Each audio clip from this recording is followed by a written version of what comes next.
What are some cheap fun hobbies? Cooking is a great hobby that can actually save you lots of money. Jogging and calisthenics is a physical hobby that costs very little. Chess. Coloring books. I went to town on adult coloring books with mandalas while tripping on shrooms. Hey, I nominate shrooms as a cheap hobby. Laying in bed all day staring at the ceiling. Stargazing. Disc golf. I've actually ended with more discs than I started with. Finding new music. Even though I use Spotify, I've realized that I actually discover new artists on YouTube more often. Learning old strongman tricks. Hold a chair down with one pinky, rip a phone book in half, so on. There are guides online. There is no greater power move than to be able to pick up a thick pile of papers and just strip them clean in two. Absolute nightmare trying to find an old phone book these days. They've all been ripped in half. Writing and drawing, I think, are both very cheap and fun. The obvious barriers are I can't even draw a stick figure or I know make sentences good. Well, you're not supposed to be good at things the first time you try them, so stuff that away. Secondly, you can do both hobbies on napkins with the stub of a pencil if you really wanted to, so it's cheap as dirt. Like many rewarding hobbies, it's an issue of time and dedication more than anything. Can't draw from your mind's eye? Copy from a picture. Real artists do that all the time. They're called references. Can't draw from a picture? Trace from a picture. Just like you did the alphabet when you were little. So you learn familiarity with your pencil and how lines go together. Don't even try shading, yet if you don't want to. Some people like pencil, others ballpoint pen, felt pen, artist's ink, whatever. A toothpick in coffee even counts. With writing, try poetry if you like. There are no rules. It's pure text-based expression. Try it following rules, and then try it following no rules. String pretty words together that should have nothing to do with each other, and see what happens. Esoteric cryptdiesel. What the fuck is that? I don't know. Sounded neat. Or, try writing microfiction. A personal favorite of mine. Microfictionmondaymagazine.com who Huff has some examples across all genres and tastes. And writing microfiction is a fun way to have a complete written product at the end of your 5 to 60 minute endeavor. Just make sure you always write for yourself and not imaginary peers and readers. If you want to be the most pleased. When I was young, I would write long, winding, endless stories just for the sake of length. If microfiction isn't your thing, it was like running through a fantasy video game with no quest, just to see where I end up.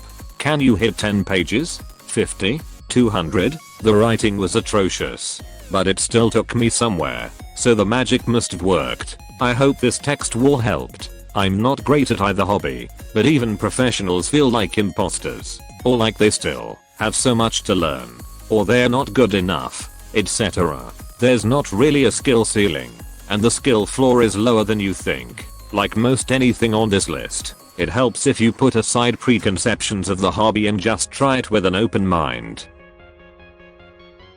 Beekeeping. Best part about doing it yourself is you get to eat the bees. Drawing, bird watching, collage from old magazines, paper mache, writing, stargazing, insect collecting, dirt polishing. Knitting/crochet. It starts to be more expensive when you start to obsessively buy yarn and needles or hooks. I'm a knitter with a closet full of yarn and needles. Anything with a phone. You already have a phone and you can do almost anything on it. Photography, games, writing, design, etc. Yoga, bird watching, cycling. One of my favorites is making stop motion films with clay. You can get decent clay for around $3, and any camera can do the job, including your phone. You simply move the subject around taking pictures of each tiny movement, then compile the pictures in a video editing software. Free ones like Windows Movie Maker work. Hiking. Find parks or trails in your area and check them out. There are a lot of cool places to explore. Cooking can be a pretty cheap hobby. I mean, you have to eat anyway. Might as well enjoy the processes of making your own food. Counted cross-stitch and podcasts, and then you've got thoughtful gifts ready for the holidays. Yoga, origami, reading, gaming, shoplifting, writing, drawing, arson, gardening, scrapbooking, knitting, grave robbing, photography, and running. D&D. The figures are completely optional and the rulebook is online for free and is also frequently on sale. I DM now, so I have multiple books, but when I started I spent $25 on the PHB and I was set.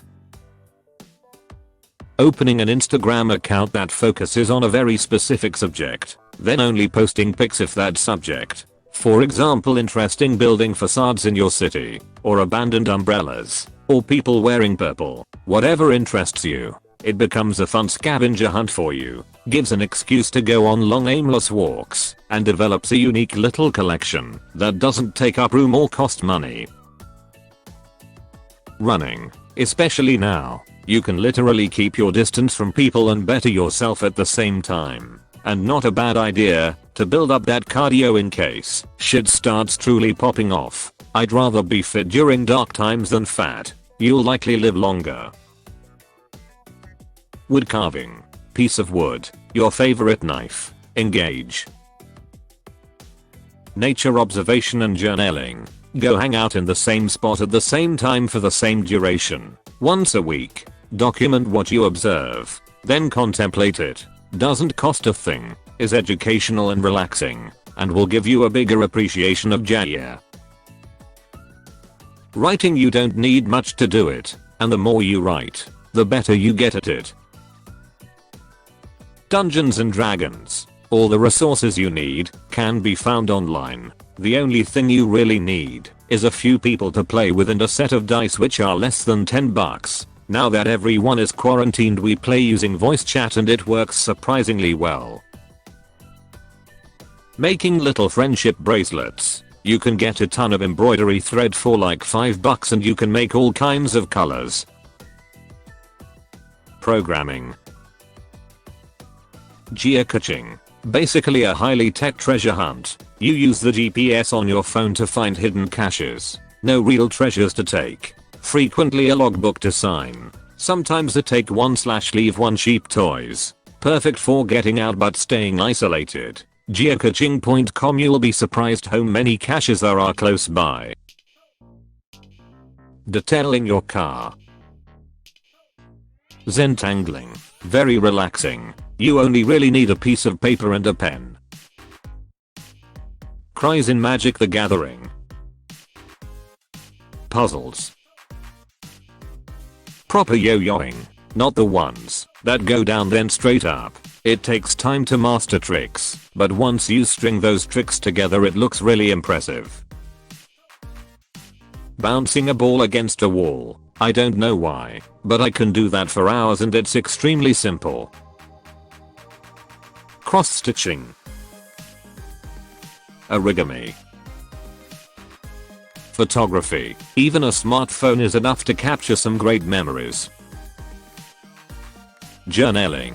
Get a notebook and a pen or even a pencil. Crack it open. Skip the first page and start writing on the second. That takes the pressure off, and if you do it enough, the journal becomes a companion. Learn a language. Duolingo is addictive. Disc golf. Easy to find a couple used discs for less than $10. Also, if you just talk to people at public courses, a lot will be willing to let you borrow and or keep some they don't use. You will run into some jerks, but I have found most to be pretty nice and helpful. Slackline. You can get a beginner-friendly line for under $50 that would provide endless hours of entertainment. Purchasing climbing webbing and carabiners for a primitive setup isn't too expensive either, depending on how long you want the line. Bird watching. I'm learning how to paint with watercolor, and it's a blast. Got a set of paint and brushes for under $20 on Amazon. Planning revenge.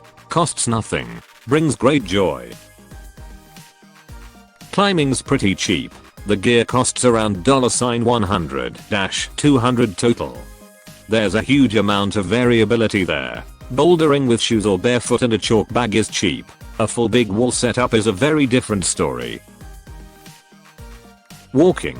Boots can be expensive, but they last long.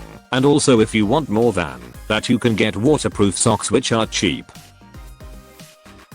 PC gaming with an outcome. I was able to upgrade my graphics card and my case, so my Steam backlog looks better. Instead of just playing, I'm taking screenshots and trying to make something creative.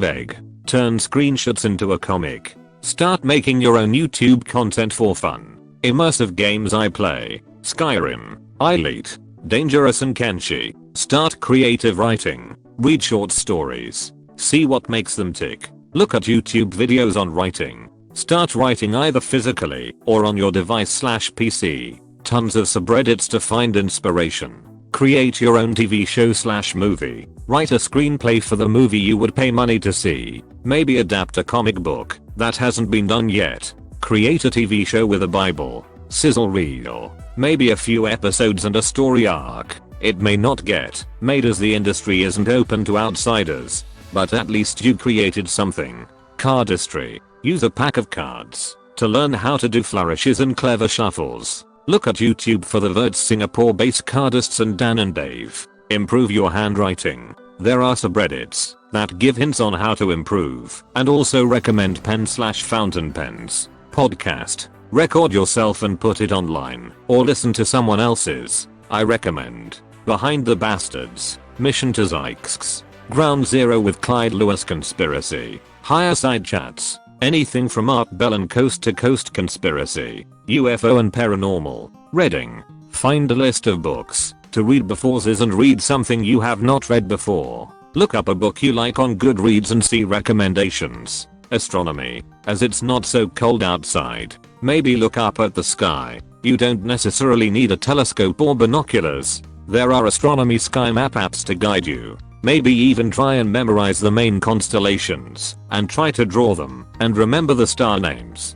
Journaling. At the start of the day, just write down what happened the previous day or about a dream you just had. This is from Julia Cameron's The Artist's Way. You don't need the book, but I hear it's great for creative people. Virtual travel. Pick a country/city and look at YouTube videos about it. You'll find walking tours and all kinds of stuff. Used to live in London, England, so the videos of people driving around the city brought back so many memories.